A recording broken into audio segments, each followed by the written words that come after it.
বিসমিল্লাহির রহমানির রহিম। আসসালামু আলাইকুম ওয়া রাহমাতুল্লাহি ওয়া বারাকাতুহু। আলহামদুলিল্লাহি ওয়াহদা ওয়াসসালাতু ওয়াসসালামু আলা মান লা নাবিয়্যা বা'দা আম্মা বা'দ।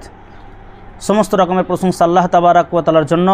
দরুদ ও সালাম বর্ষিত হোক নবী মুহাম্মদুর রাসূলুল্লাহ সাল্লাল্লাহু আলাইহি ওয়াসাল্লামের উপর। আল্লাহুম্মা আমিন, আল্লাহুম্মা সাল্লি আলাইহি, আল্লাহুম্মা বারিক আলাইহি।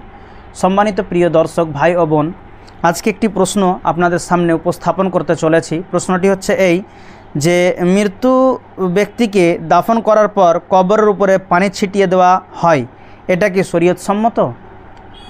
আমরা দেখি যারা পুরুষ মানুষ কবরস্থানেতে যাই, কবরটাকে সুন্দর করে কমপ্লিট করে দিই, একটু সাইড থেকে কেটে সুন্দর করিয়ে দেওয়ার পরেতে আমরা একটু পানি ছিটিয়ে দিতে দেখি।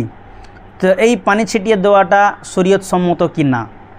আপনার কাছে হয়তো এটা খুব সহজ প্রশ্ন হতে পারে যে পানি ছিটিয়ে দেবে এমন তাদের কি আছে, এটার জন্য আবার প্রশ্ন করতে হবে? জি, যদি আপনি নেকির উদ্দেশ্য করেন তাহলে সেটা একটা আমল হয়ে যাবে, ইবাদত হয়ে যাবে। আর সেটা যদি সহিহ হাদিস থেকে প্রমাণিত না থাকে, সুন্নাত থেকে যদি প্রমাণিত না হয়, তাহলে সেটা বিদাত হয়ে যাবে। আর বিদাত গুমরাহের পথে নিয়ে যাবে, আর প্রত্যেকটা গুমরাহের পথ হচ্ছে জাহান্নামের পথ।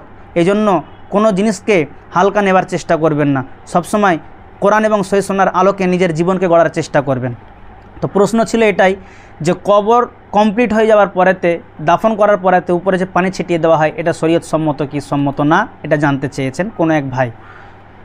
প্রশ্নকারীর কাছে আমি এটা প্রথমে জানতে চাইব যে আপনি পানিটা ছিটাচ্ছেন কিসের জন্য, কেন পানি ছিটাবেন? যদি বলেন যে হ্যাঁ, মাটিগুলো উস্কো খুস্কো হয়ে রয়েছে, এবড়ো খেবড়ো, যার কারণেতে কবরটা ধসে যাচ্ছে বা আর কিছু হচ্ছে, একটু সজাগ করে দেওয়ার জন্য, একত্রিতভাবে জমিয়ে রাখার জন্য সামান্য একটু পানির ছিটা দিলাম, তাহলে এটা জায়েজ রয়েছে। এটা জায়েজ কোথায় আপনি পাবেন? আলবানী রাহিমাহুল্লাহ তিনি বলেছেন, এবং ইরওয়াউল গালিল হাদিস নম্বর 755, 3 নম্বর খণ্ডের 205 নম্বর এবং 206 নম্বর পৃষ্ঠার মধ্যে এই ফতোয়া রয়েছে।